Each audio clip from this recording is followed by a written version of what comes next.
नमस्कार दोस्तों आपके अपने चैनल प्रभु यूपीपी में आप सबका एक बार पुनः स्वागत है। दोस्तों हम सभी जानते हैं कि जीएसटी, नोटबंदी ये दो ऐसे टॉपिक है जिनसे प्रश्न जो है अक्सर आपकी परीक्षाओं में जो है पूछे जाते रहे हैं। तो आज हम इस वीडियो के माध्यम से नोटबंदी को कवर करेंगे। दोस्तों नोटबंदी जिसे कि हम इंग्लिश में कहते हैं डीमोनेटाइजेशन, और इसको आप एक अन्य नाम से भी जानते होंगे, क्या है? विमुद्रीकरण। किस नाम से? विमुद्रीकरण। विमुद्रीकरण का अर्थ इस प्रकार समझिए कि जब हम किसी पुराने नोट को बंद करके उसकी स्थान पर जब हम नए नोटों को प्रचलन में लाते हैं तो वो क्या होता है? हमारा विमुद्रीकरण कहलाता है। ठीक है, इसी को हम नोटबंदी भी कहते हैं। अब देखिए, नोटबंदी जो है, अगर हम बात करें कि इसकी जरूरत क्यों पड़ती है, एक सवाल मन में उठता है ना कि भाई अगर हमने नोटबंदी किया है या नोटबंदी अगर हमें करना है तो आखिर इसकी जरूरत क्यों पड़ती है किसी भी सरकारों को? और ऐसा कोई जरूरी नहीं है कि हमारा जो है कि ये स्पेशल कोई सरकार आती है तभी नोटबंदी करती है। देखिए, नोटबंदी हर एक समय के बाद करना थोड़ा सा आवश्यक हो जाता है। उसका कारण मैं बता रहा हूं इस वीडियो के माध्यम से। देखिए, समझिएगा थोड़ा ध्यान से। नोटबंदी करने की जरूरत तब पड़ती है जब किसी देश में काले धन, ठीक है, काला धन जो है वो बहुत अधिक जमा हो जाता है, या फिर आप यूं कहें कि काले धन की वजह से जब किसी देश की अर्थव्यवस्था चरमरा जाती है या फिर अर्थव्यवस्था जो है वो मतलब बिगड़ने लगती है, तब उस समय पर जो है नोटबंदी करने की आवश्यकता पड़ती है। ठीक है, ये तो रहा नोटबंदी क्यों किया जाता है उसका कारण। अब हम देखते हैं कि नोटबंदी का जो इतिहास है, ठीक है, नोटबंदी का इतिहास। तो सबसे पहले हम देखेंगे कि आजादी से पहले जो है कितनी बार नोटबंदी किया गया है। तो अगर आपसे क्वेश्चन में पूछ देगा कि आजादी से पहले कितनी बार नोटबंदी किया गया, तो आप क्या बताएंगे? एक बार। कब किया गया था? तो 26 जनवरी 1946। लेकिन 26 जनवरी 1946 से पहले हमको एक डेट याद रखना जरूरी है कि 12 जनवरी 1946। आप केवल 1946 याद करिए। 12 जनवरी आप सभी जानते हैं कि जो नेताजी सुभाष चंद्र बोस जी का जो है कि हम लोग जन्मदिवस मनाते हैं, उनके जन्मदिवस से जो है कि आप 12 जनवरी याद कर सकते हैं। ठीक है, 12 जनवरी 1946 को जो है गवर्नर जनरल कौन? Sir Archibald. कौन? सर आर्चिबाल्ड ने जो है नोटों का डीमोनेटाइजेशन करने का अध्यादेश पारित किया था। क्यों किया था? अब जरा समझिए। 1946 में बहुत सारे ऐसे भारतीय व्यापारी थे जो कि बहुत अच्छा काम कर रहे थे, और भारत में जो व्यापार है उसमें उनका नाम बहुत आगे हो रहा था।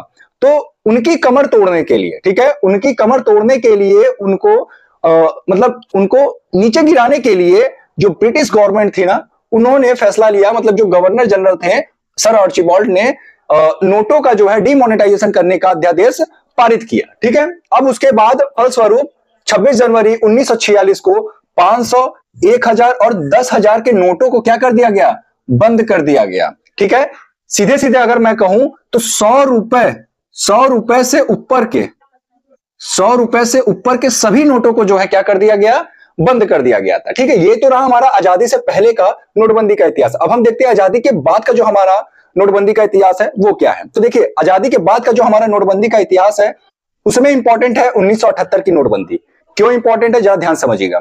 एक डेट याद कर लीजिए, 14 जनवरी 1978। आरबीआई ने क्या कहा कि भाई जितने भी बड़े नोट हैं उनको वापस लेने का अध्यादेश पारित किया कि फलाना डेट तक जो है जिनके पास भी इतने बड़े बड़े नोट्स हैं वो क्या कर सकते हैं? वापस जो है बैंक में जमा कर सकते हैं और उसके बदले नए नोटों को ले सकते हैं। तो आरबीआई ने क्या किया था कि अध्यादेश जारी किया था। कब? 14 जनवरी 1978 को। अब 16 जनवरी 1978 का जो डेट है ये इंपॉर्टेंट होता है क्योंकि इसी दिन 1000, 5000, 10,000 के नोटों को बंद कर दिया गया। अब आप देख रहे हैं कि आजादी से पहले 500, 1000 और 10,000 के नोटों को ऑलरेडी बंद किया गया था, तो फिर अचानक से 1000, 5000, 10,000 ये कहां से आ गए? तो समझिए इसको, ये 1946 में बंद तो किया गया था, लेकिन समय समय पर जो है फिर से नए नए नोटों को जो है लाया गया। मतलब कि ये जो नोट है आपके 5000, 1000 और 10,000, इन नोटों को आजादी के बाद जो है फिर से इनकी छपाई शुरू हुई। ठीक है, तो फलस्वरूप जो है जब 1978 में आपकी जनता पार्टी की सरकार बनती है, किसकी? जनता पार्टी की जो सरकार है, जब यह सत्ता में आती है तो ये जो है इसमें जो है फैसला लेते हैं कि जितने भी बड़े नोट हैं 1000, 5000, 10,000 वाले, इनको जो है बंद किया जाएगा। ठीक है, अच्छा, इस समय राष्ट्रपति कौन था? तो नीलम संजीव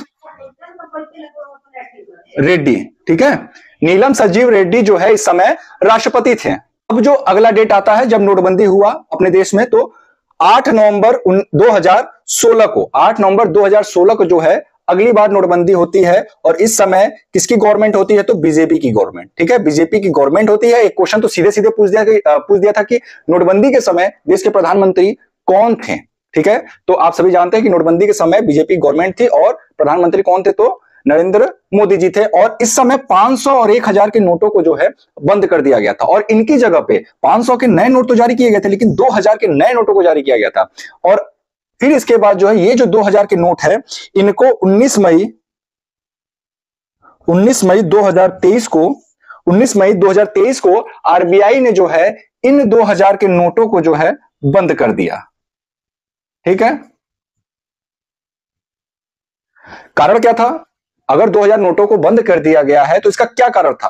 कारण यह था कि इसकी जितनी पर्याप्त मात्रा में छपाई होनी थी वो नहीं हो सकी, जिस कारण इसका जो सर्कुलेशन है इंडियन मार्केट्स में वो जो है प्रभावित हुआ और जिस कारण यह फैसला लिया गया कि जो 2000 के नोट हैं इनको बंद कर दिया गया और 500 के नोटों को जो है मतलब उनकी जो स्थिति है वो यथास्थिति बनी रही। तो ये रहा हमारा नोटबंदी का इतिहास। अगले वीडियो में हम देखेंगे जो हमारे जितने भी नोट हैं अभी जो मार्केट में चल रहे हैं उनमें जो पीछे कौन कौन से लोगो हैं और उन लोगों का संबंध किस किस स्थान से है उसको हम देखेंगे। आज का ये है हमारा वीडियो। कैसा लगा आपको हमें कमेंट बॉक्स में लिखकर जरूर बताएं। अगर वीडियो पसंद आया तो प्लीज वीडियो को लाइक करें, चैनल को सब्सक्राइब करें। दोस्तों फिर मिलते हैं किसी अन्य वीडियो के साथ, तब तक के लिए जय हिंद, जय भारत।